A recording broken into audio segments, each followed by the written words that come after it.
नमस्कार दोस्तों, मैं पंकज शुक्ला डीएलएड द्वितीय सेमेस्टर के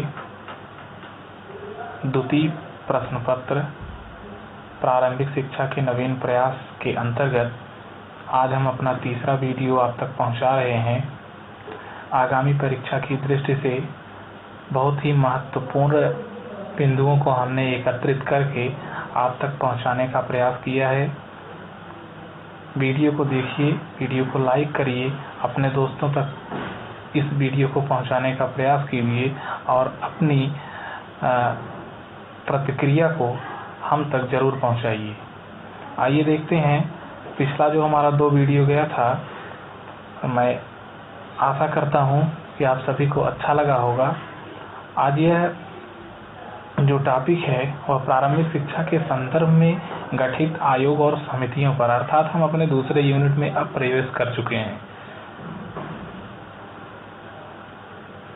इस यूनिट में स्वतंत्रता की पूर्व शिक्षा की संक्षिप्त जानकारी जो प्रश्न पत्र में पूछता है, क्योंकि ऑप्शनल प्रश्न बनाता है 15, तो इसके लिए हमें छोटे छोटे चीज़ों पर ध्यान देने की आवश्यकता होती है। तो हमने 4 बिंदुओं, एक कलकत्ता मदरसा, दूसरा बनारस संस्कृत विद्यालय, तीसरा फोर्ट विलियम कॉलेज और चौथा है पूना संस्कृत कॉलेज। इसकी स्थापना किस सन में और किसके द्वारा हुआ था, इसे हम लोग देखेंगे। और पूरे इस प्रश्न पत्र में महत्वपूर्ण कोई बिंदु है तो कोई भी आयोग या कोई भी समिति, कोई भी योजना कब बनी है, महत्वपूर्ण ये है। योजना का मूल उद्देश्य क्या है, यह महत्वपूर्ण है। और वह योजना किस तरह से क्रियान्वित हुई, किसके सानिध्य में चली, अर्थात उसका अध्यक्ष कौन था। यही 2-3 पॉइंट ऐसे हैं जो हमें ध्यान देने होते हैं। तो कलकत्ता मदरसा 1781 में वारेन हेस्टिंग के समय में, बनारस संस्कृत विद्यालय 1791 में Jonathan Duncan, fort William college Lord Wellesley के समय में, वह कलकत्ता में सन 1800 में स्थापित किया गया। पूना संस्कृत कॉलेज 1821 में। आगे देखते हैं। इसके बाद जो हमें पढ़ना है, उस समय की जो नीतियां थी, वह जो भी शिक्षा नीतियां बनती थी प्रत्येक 20 साल के बाद उसका पुनरावर्तन होता था। अर्थात हम लोग यूँ कह सकते हैं कि 20 साल के बाद उसमें कुछ आंशिक सुधार करके फिर हम नई नीतियों को लागू करते थे। उसी क्रम में एक 1813 का आज्ञा पत्र आया, जिसे देखते हैं कभी कभी इसे चार्टर एक्ट के नाम से भी जानते हैं या चार्टर आज्ञा पत्र के नाम से भी देता है। तो 20 वर्ष के पश्चात जब ब्रिटिश पार्लियामेंट में यह ईस्ट इंडिया कंपनी का आज्ञा पत्र पुनरावर्तन के लिए जाता है, तो इसमें बहुत ही विरोध होता है, क्योंकि विरोध के कई कारण थे जो आपसे प्रश्न में पूछते हैं और उसी पर हमारा प्रश्न बनता है। उसके विरोध के क्या कारण थे और 1813 का आज्ञा पत्र क्या था, उसके महत्वपूर्ण बातें क्या थी, इसको हम लोग ध्यान देंगे। तो 1813 का जो आज्ञा पत्र था, उसकी जो 43वीं धारा थी वही विवादित था। देखिए, आपको स्पष्ट हो रहा होगा कंपनी किस साहित्य को बढ़ावा देगी। साहित्य में 2 प्रकार के साहित्य उस समय प्रचलित थे, एक प्राच्य और एक पाश्चात्य। दूसरी चीजें थी साहित्य की भाषा कौन सी होगी, तीसरा था किन विज्ञानों का प्रसार किया जाएगा। ठीक, हमने नोट करके दिया है आपके समक्ष। यहीं से प्राच्य और पाश्चात्य विवाद का उदय होता है। इस आज्ञा पत्र ने अंग्रेजी शिक्षा प्रणाली का सूत्रपात किया, जिसके द्वारा भारतीय शिक्षा को एक नई दिशा प्रदान की गई। अब देखिए, जो ये 3 बिंदु हैं, इन्हीं 3 बिंदुओं के द्वारा एक प्राच्य और पाश्चात्य विवाद, ये आपका प्रश्न बनता है, प्राच्य और पाश्चात्य विवाद क्या था। ठीक, तो इसके बारे में हम लोग पढ़ते हैं, देखेंगे। 1813 के आज्ञा पत्र में उसकी जो 43वीं धारा थी वह क्लियर नहीं की गई थी। उसमें दो प्रकार के दल बढ़ चुके थे, एक प्राच्यवादी दल और दूसरे पाश्चात्यवादी दल। दोनों दलों के बीच विरोधाभास की स्थिति थी, क्योंकि जो 1813 का आज्ञा पत्र था वह अंग्रेजी शिक्षा को बढ़ावा देने पर था।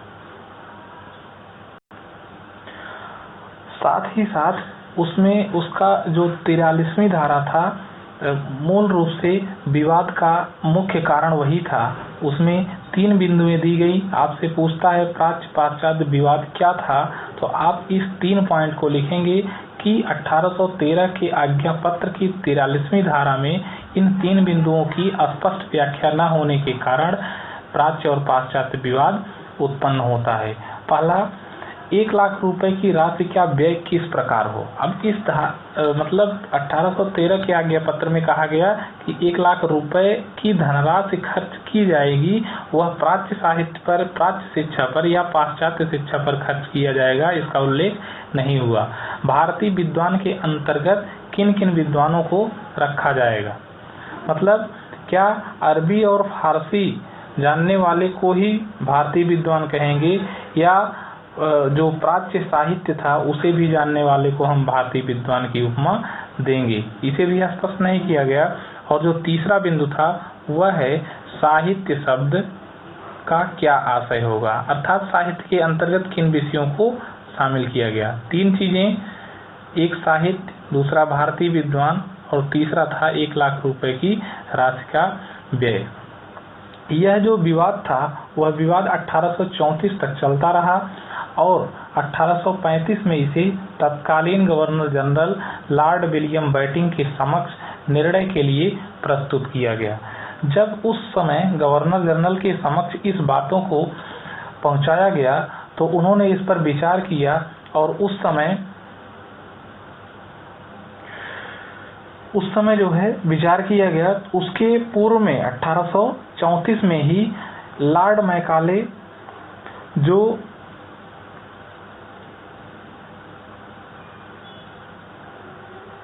जिनका भारत में पदार्पण होता है 10 जून 1834 को, लॉर्ड मैकाले 10 जून 1834 को भारत आते हैं, जो भारत में गवर्नर जनरल के पद पर नहीं आते हैं।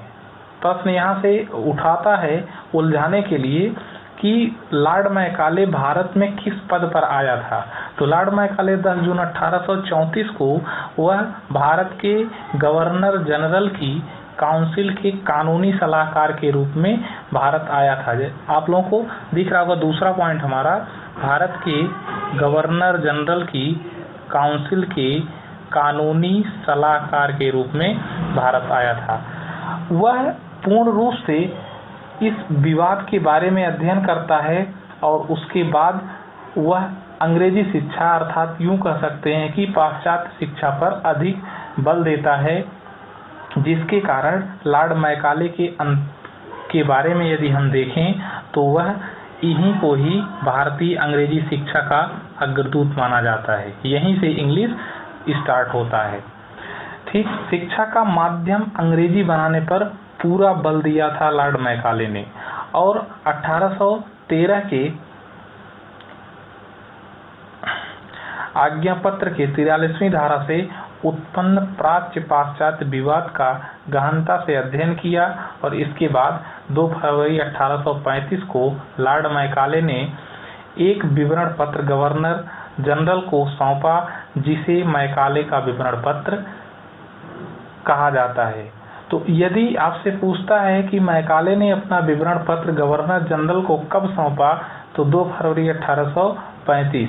लॉर्ड मैकाले भारत कब आया था, तो 10 जून 1834 को आया था। जो लॉर्ड मैकाले था वह कानून का ज्ञाता था, इसलिए इसे 43वीं धारा की जो 43वीं धारा से 1813 के आज्ञा पत्र की 43वीं धारा से जो विवाद उत्पन्न हुआ था उसको इसी के हाथों में सौंप दिया गया कि इस विवाद का अंत यही कर सकता है। इन्होंने 43वीं धारा की व्याख्या बहुत ही चतुराईपूर्ण ढंग से की और आप देखेंगे किस तरह से इन्होंने तीनों बिंदुओं पर अपना तर्क दिया है।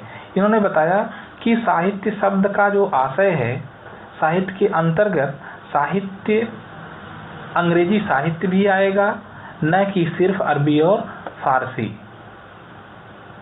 दूसरा था भारतीय विद्वान किसे कहा जाएगा, ये था इन्होंने बताया कि प्राच्य विद्वान ही नहीं बल्कि पाश्चात्य विद्वान भी इस श्रेणी में आएंगे, अर्थात वे विद्वान जो जॉन लॉक व मिल्टन की कविता एवं दर्शन से संबंधित हों वे भारतीय विद्वान कहे जाएंगे।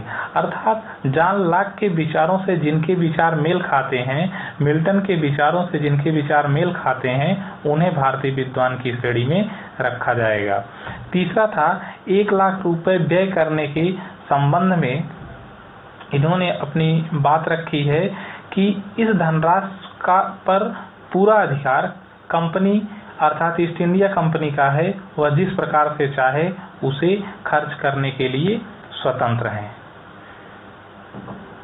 इसके बाद लॉर्ड मैकाले ने अपनी कुछ थियरी दी जो आपकी आगामी परीक्षा से की दृष्टि से बहुत ही महत्वपूर्ण है।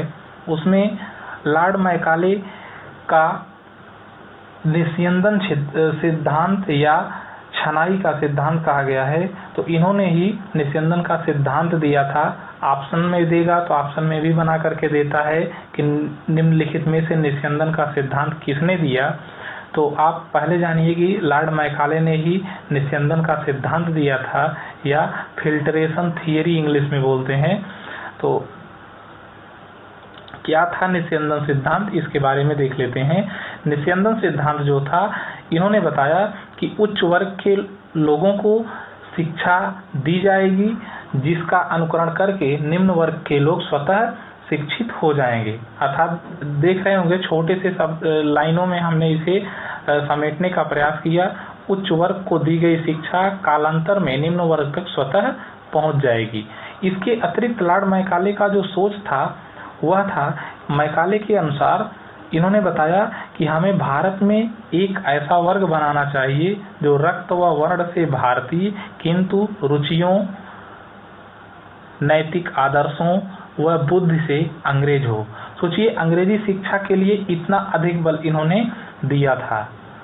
भारतीय साहित्य की अवहेलना के संदर्भ में मैकाले का एक कथन था जो प्रायः परीक्षाओं में पूछा जाता है। शिक्षक भर्ती परीक्षाओं में इस कथन को डायरेक्ट पूछा है कि किसने दिया है। तो इन्होंने बताया कि एक अच्छे यूरोपीय पुस्तकालय की मात्र एक अलमारी में रखी गई पुस्तकें संपूर्ण भारत और अरबी साहित्य के बराबर है। देखिए, भारतीय धर्म ग्रंथ या भारतीय साहित्य की कितनी अवहेलना इन्होंने किया है। डायरेक्ट इन्होंने बताया कि एक छोटी सी अलमारी में रखी हुई जो यूरोपीय अर्थात पाश्चात्य साहित्य की बात कर रहा है, उसकी जो एक अलमारी में जितनी किताबें होंगी वह संपूर्ण भारत और अरबी साहित्य के बराबर है। इसके बाद लॉर्ड मैकाले के विवरण पत्र के मूल्यांकन को हम लोग देखेंगे। इनके विवरण पत्र के क्या गुण थे और क्या दोष थे। मैकाले के विवरण पत्र के मूल्यांकन में सबसे पहले गुण या विशेषताओं को देखेंगे।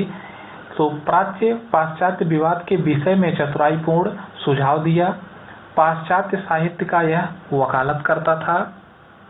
प्रगतिशील शिक्षा की वकालत करता था और धार्मिक शिक्षा पर पूर्ण रूप से रोक लगा दिया था। यह किसी भी संस्थान में किसी भी धर्म विशेष की शिक्षा देने पर रोक लगाया था।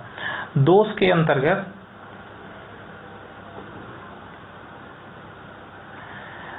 इन्होंने जो धारा 43 की व्याख्या की वह पक्षपातपूर्ण था, क्योंकि तीनों में आप देखेंगे जो तीनों की इन्होंने व्याख्या किया है कहीं न कहीं वह अंग्रेजी साहित्य की तरफ ही ले जाने वाले तर्क हैं। शिक्षा का माध्यम अंग्रेजी बनाना निराधार था, क्योंकि सभी लोग अंग्रेजी में उस समय रुचि नहीं रखते थे, सभी लोग अंग्रेजी को नहीं पसंद करते थे, इसलिए शिक्षा का माध्यम अंग्रेजी नहीं होना चाहिए था। ये इसका दोष था। भारतीय साहित्य का अपमान इन्होंने किया था। अभी आपने एक कथन इनका पढ़ा साहित्य की अवहेलना की दृष्टि से कि इन्होंने कितने छोटे में भारतीय साहित्य की तुलना एक यूरोपीय साहित्य से किया है। भारत में एक नए वर्ग का निर्माण, किस तरह के वर्ग का निर्माण करना चाहता था, जो रंग व वर्ण से भारतीय हों और विचारों से वह कैसे हों, पाश्चात्य हों या अंग्रेज हों। भारतीय भाषाओं की उपेक्षा किया था और उच्च शिक्षा देने में पक्षपातपूर्ण रवैया। उच्च शिक्षा देने में भी इन्होंने बताया कि उच्च शिक्षा का माध्यम पूर्ण रूप से अंग्रेजी हो, जिससे अच्छे और उच्च वर्ग के लोग ही शिक्षा को ग्रहण कर सकें। तो ये लॉर्ड मैकाले की शिक्षा नीति कहें या लॉर्ड मैकाले का विवरण पत्र कहें, 1813 की आज्ञा पत्र से उत्पन्न विवाद और विवाद को समाप्त करने तक को लेकर के लॉर्ड मैकाले के विवरण पत्र के बारे में हम लोगों ने पढ़ा है। बहुत बड़ा, लेकिन इससे ज़्यादा नहीं पूछता है ना, तो हम इससे ज़्यादा आप लोगों को कहेंगे ही, सुझाव देंगे कि आप लोग पढ़िए। तो यहाँ तक आप लोग इसे देखिएगा। अगला जो वीडियो होगा और अगले दिन आपके पास फिर पहुँचेगा हमारा, और देखिए अपने जो समुचित कमेंट हो उसको ज़रूर दीजिएगा। आज के लिए इतना ही। Thank you.